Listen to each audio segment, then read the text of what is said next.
Several people have requested that I do a video on side decking. I've done a couple before, but they've mostly just been clickbait garbage. So I figured I'd do a little bit more of an in-depth discussion type video regarding like my theory for Edison format side decking. Before I get into the main crux of the video, there's one topic I want to get out of the way really quick, which is the concept of smoke screening.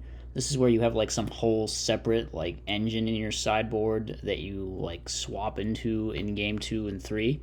I think in terms of actual success at tournaments, there was like one event where a couple like light sworn decks smoke screened into Bayou and had some success.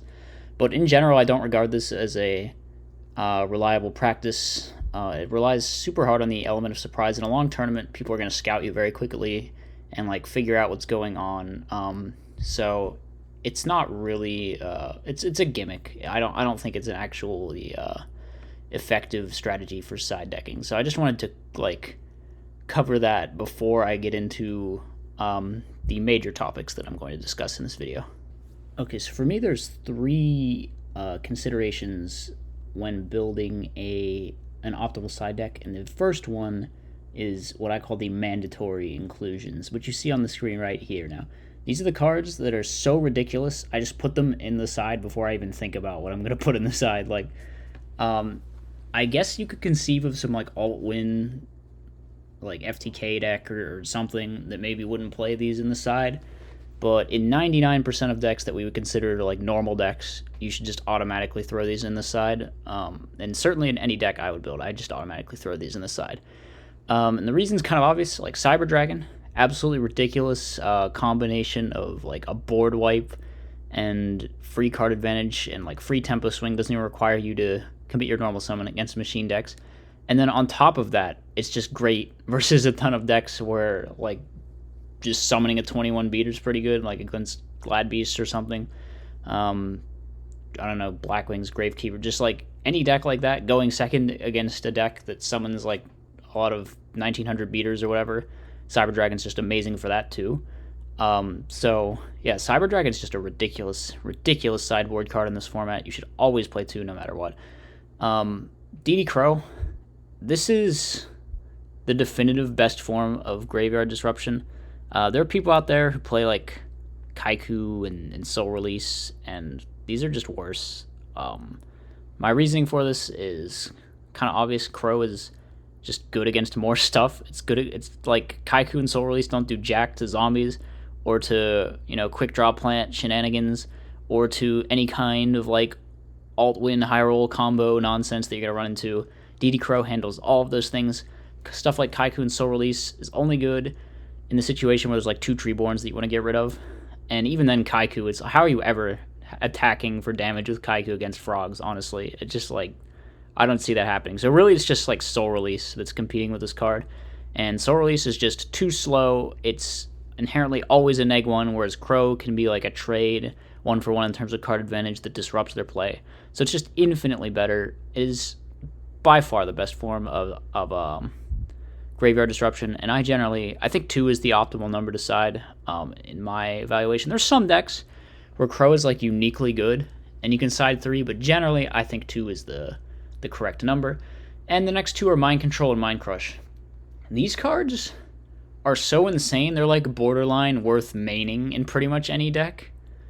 But they're just like not quite there. However, they're so good against so many decks, you just have to throw them in the side. Like pretty much any deck can make use of these two cards, and like Mind Con, just ridiculous in certain matchups. Mind Crush, just like insane in so many matchups. So these two are, you gotta play them in my opinion. I mean, yeah, it's just all there is to it. These 6 cards, you should just put these in your side. Like before you even think about matchups or what's good in your deck, you should just put these 6 cards in your side.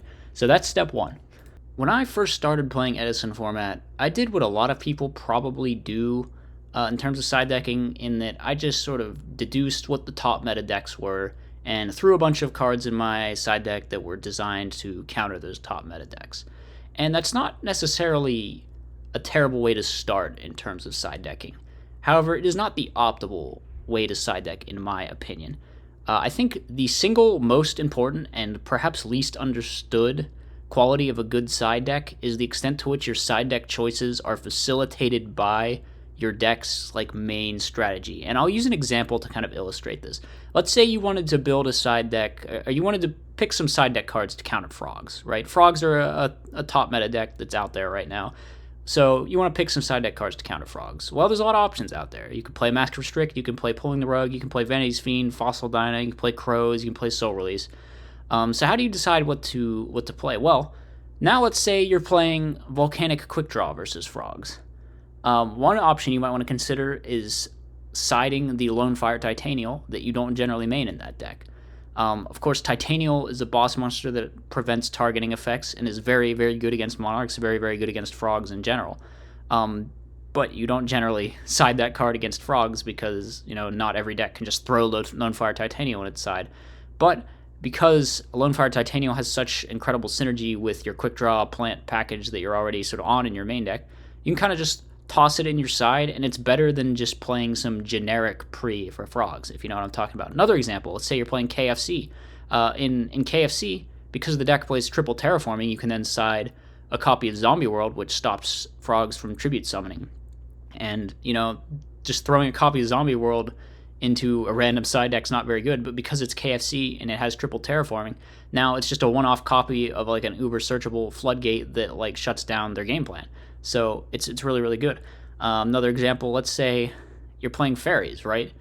And you're against Blackwings, all right? You might want to side Consecrated Light, even though Consecrated Light is generally just not that good of a side deck card, even though Blackwings is a top deck.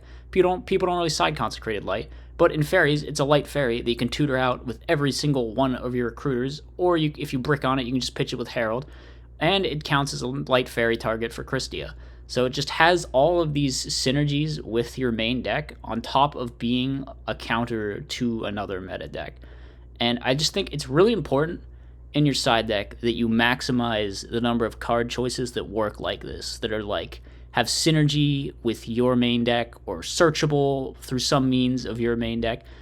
I think it's an extremely, extremely optimal way to side deck to find card choices like this.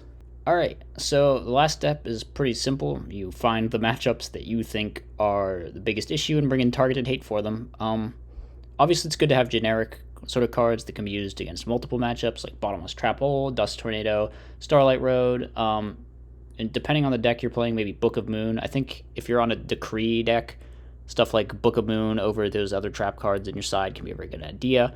Limb, Light Imprisoning Mirror, card's pretty good.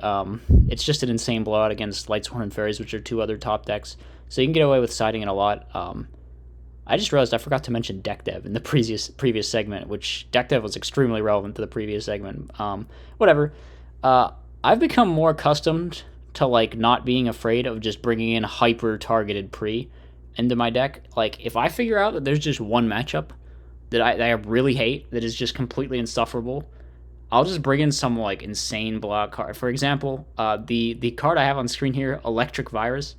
I'm siding 3 of this in my like Chaos Fairy deck because the Dragon matchup is so insufferable. But now it's like I've got this insane blowout card post board.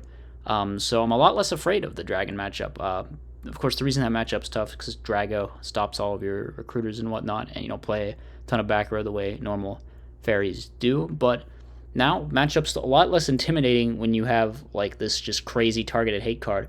So if there are a lot of decks like this out in the format that are just like very good but struggle in one particular matchup, and I think bringing in some just really obnoxious pre is not necessarily that bad idea, so long as it's not eating up like way too many slots.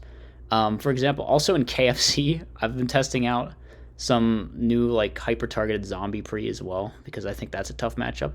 So this is definitely something that I think people should do more, is just like devote 2 or 3 slots to some really just hardcore hate. There are decks that do that, but in general, people have this attitude that everything needs to be super generic and whatnot, and that's definitely a good idea to play as many generic cards as you can, but I don't think people should be so scared to like just play some absurd pre in their side as well if they feel like they need to. But in general, this step's pretty self-explanatory. Bottomless good against like Blackwings and Gladiator Beasts, Light Imprisoning good against like fairies and Lightsworn. We all know pretty much like the basic side deck cards. Pulling the Rug, good against, I don't know, Machina Gadgets and Frogs or whatever. I don't know who's out there playing Gadgets still, but this step's not too difficult to grasp. The main thing I wanted to get through in this point was the like electric virus clause of this point. But yeah, that about wraps up my thoughts on side decking. Let me know what you think in the comments. Be sure to give the video a like, consider becoming a member, and I'll see you in the next video.